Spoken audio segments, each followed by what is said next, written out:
The air was thick with tension. The arena, dimly lit except for the bright spotlight illuminating the center, buzzed with anticipation. Two legendary warriors stood across from each other, their muscles coiled, their eyes locked in an intense stare. Michiko Nishiwaki and Bolo Yeung, two of the greatest martial artists in cinematic history, were about to face off in a battle that would be talked about for generations. This was not just a fight. It was a collision of power, precision, and raw determination. Michiko Nishiwaki was not just a martial artist, she was a force of nature. Born in Japan, she carved out a fearsome reputation in both bodybuilding and action cinema. Her physique was sculpted from years of discipline, making her a rare combination of beauty and brute strength. But it wasn't just her physical prowess that made her dangerous. It was her razor-sharp agility, her mastery of multiple fighting styles, and her ability to read an opponent's movements before they even made their move. Her greatest strength lay in her speed and precision. Unlike many fighters who relied on brute force, Nishiwaki was a strategist. She could strike from unexpected angles, using her flexibility and acrobatics to deliver devastating blows. Her kicking techniques were among the best in the industry, capable of knocking out an opponent in a single well-placed strike. However, her biggest weakness was her endurance against prolonged battles. While her speed gave her an edge, it also meant she expended a lot of energy early on. If a fight dragged on too long, she risked slowing down, giving an opponent an opportunity to overpower her. On the other side of the ring stood Bolo Yeung, a living embodiment of brute strength.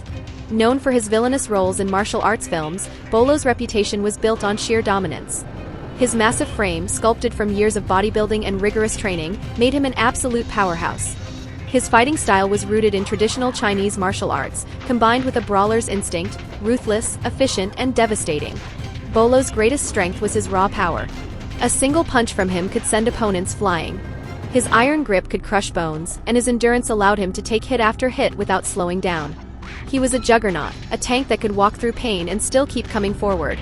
But power came with its own weaknesses. Bolo was not the fastest fighter. Against agile opponents, he often struggled to keep up. If he couldn't land his crushing blows, he risked getting worn down. And while his endurance was unmatched, his reaction speed was sometimes a split second too slow, leaving openings for quick, precise fighters like Michiko to exploit. Michiko started off exactly as expected, fast, calculated, and unpredictable. She darted around Bolo, launching a series of quick jabs and spinning kicks aimed at his ribs and head. Each strike landed with precision, but Bolo barely flinched. He absorbed the attacks like a mountain standing firm against the wind. Then came Bolo's retaliation. A massive swing of his arm cut through the air, narrowly missing Michiko's face as she ducked just in time. The force of his strike was so powerful that it created a gust of wind that could be felt across the arena. But missing wasn't an option for Bolo. He followed up with a devastating low kick, aiming to take out Michiko's legs. She leaped over it with cat-like agility, flipping backwards and landing gracefully. The crowd roared. But Bolo was relentless. This time, he lunged forward, grabbing at Michiko with his iron grip. If he caught her, the fight could be over in seconds.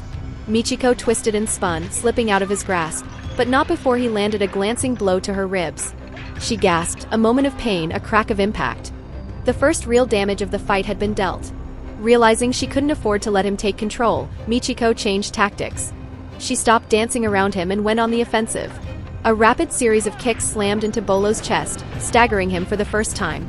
She capitalized, launching a flying knee that caught him square in the jaw. But Bolo wasn't done.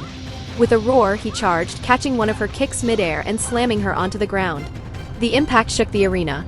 Michiko writhed in pain, struggling to get up as Be on the Lookout loomed over her. He raised his fist for the finishing blow. This was it. Or so he thought. At the last second, Michiko twisted her body, using her momentum to drive her elbow straight into Bolo's knee. A rare moment of vulnerability, Bolo staggered. Michiko sprang up, launching a devastating spinning heel kick to the side of his head. For the first time in the fight, Bolo stumbled. Seizing the opportunity, Michiko unleashed a flurry of rapid strikes, punches, elbows, knees, and kicks, each one finding its mark. Bolo tried to counter, but Michiko was too fast. A final jumping kick struck his temple, sending the giant crashing to the ground. The crowd erupted. Michiko Nishiwaki had done the impossible. She had defeated the mighty Be on the Lookout Yeung, not through sheer strength, but through strategy, speed, and relentless precision. She had exploited his weaknesses, outmaneuvered his brute force, and struck when it mattered most. As Bolo lay on the mat, dazed but grinning in admiration, Michiko stood victorious, proving that in the world of martial arts, brains and agility could overcome even the most fearsome of beasts. And on that night, under the bright lights of the arena, a legend was born.